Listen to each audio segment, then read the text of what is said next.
સુરેન્દ્રનગર જિલ્લામાં કલેક્ટર રાજેન્દ્રકુમાર પટેલના અધ્યક્ષસ્થાને ચૂડા ખાતે 79મા સ્વાતંત્ર્ય પર્વની શાનદાર ઉજવણી। ચૂડા તાલુકાના વિકાસ કામો માટે કલેક્ટર દ્વારા ₹25 લાખનો ચેક અર્પણ કરાયો। આઝાદીના 79મા વર્ષમાં મંગલ પ્રવેશ સાથે સુરેન્દ્રનગર જિલ્લાના ચૂડા તાલુકામાં શંકર સ્ટેડિયમ ચૂડા ખાતે કલેક્ટર રાજેન્દ્રકુમાર પટેલના અધ્યક્ષસ્થાને જિલ્લા કક્ષાના સ્વાતંત્ર્ય પર્વની ઉજવણી કરવામાં આવી હતી। જિલ્લા સમાહર્તા રાજેન્દ્રકુમાર પટેલ દ્વારા દેશની આન બાન અને શાન એવા રાષ્ટ્રધ્વજને ફરકાવીને સલામી આપી રાષ્ટ્રગાન બાદ પરેડનું નિરીક્ષણ કરવામાં આવ્યું।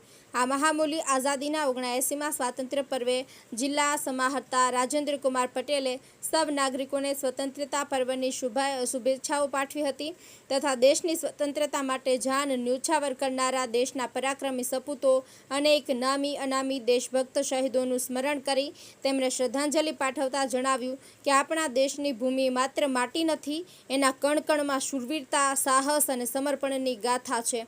તેઓએ જણાવ્યું કે આપણને મળેલી મહામૂલ્ય આઝાદી માટે શહાદત વહોરનારા વીર શહીદોની સાચી શ્રદ્ધાંજલિ આપવા વડાપ્રધાન નરેન્દ્રભાઈ મોદીની પ્રેરણાથી સમગ્ર દેશમાં હર ઘર તિરંગા અભિયાન હાથ ધરવામાં આવ્યું છે। જિલ્લામાં ઉદ્યોગ ક્ષેત્રે થયેલી પ્રગતિ વિશેની વાત કરતાં તેમણે જણાવ્યું કે સુરેન્દ્રનગર જિલ્લામાં લખતર, મૂળી, લીંબડી અને ધ્રાંગધ્રા તાલુકાઓમાં કોટન સંબંધિત ઇન્ડસ્ટ્રીઝ આવેલી છે। સોલ્ટ ઇન્ડસ્ટ્રીઝમાં પણ ધ્રાંગધ્રા અને પાટડીમાં અંદાજે 12 થી 14 લાખ મેટ્રિક ટન મીઠાનું ઉત્પાદન થાય છે। ચોટીલા થાનગઢમાં સેનેટરી વેરના અંદાજે 250થી વધુ એકમો આવેલા છે। લીંબડી, વઢવાણ, ચૂડા અને મૂળી તાલુકામાં અંદાજે 190 જેટલી હાથશાળ તેમજ હસ્તકલા વણકર સહકારી મંડળીઓ કાર્યરત છે।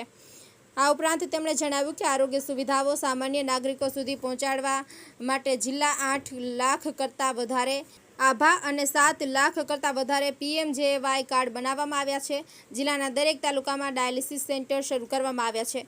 આ કાર્યક્રમમાં શૃંખલામાં કલેક્ટર સહિતના મહાનુભાવોના હસ્તે જિલ્લાના સ્વાતંત્ર્ય સેનાનીઓના પરિવારજનોનું સૂતરની આંટી અને શાલથી સન્માન કરવામાં આવ્યું હતું। ઉપરાંત ચૂડા તાલુકાના અવિરત વિકાસ કામો માટે કલેક્ટર રાજેન્દ્રકુમાર પટેલ દ્વારા ₹25 લાખનો ચેક અર્પણ કરવામાં આવ્યો હતો। સ્વાતંત્ર્યતા પર્વની આ કાર્યક્રમમાં વિવિધ શાળાઓના બાળકો દ્વારા સાંસ્કૃતિક કૃતિઓ રજૂ કરવામાં આવી હતી તેમજ રજૂ થયેલી તમામ કૃતિઓને પ્રોત્સાહન રૂપે રોકડ પુરસ્કાર પણ આપવામાં આવ્યું હતું।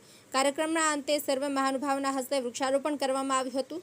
આ કાર્યક્રમમાં લીંબડી ધારાસભ્ય કિરીટસિંહ રાણા, જિલ્લા પંચાયત, તાલુકા પંચાયતના પદાધિકારીઓ, સદસ્યશ્રીઓ, જિલ્લા વિકાસ અધિકારી KS યાજ્ઞિક, નાયબ પોલીસ મહાનિર્દેશક ગિરીશ પંડ્યા, નિવાસી અધિક કલેક્ટર RK ઓઝા, પ્રાંત અધિકારી કુલદીપ દેસાઈ સહિત વહીવટી તંત્રના વિવિધ વિભાગોના અધિકારીઓ, કર્મચારીઓ, સ્વાતંત્ર્ય સેનાનીના પરિવારજનો, શિક્ષકો, પ્રબુદ્ધ નાગરિકો અને શાળાના વિદ્યાર્થીઓ બહોળી સંખ્યામાં ઉપસ્થિત રહ્યા હતા।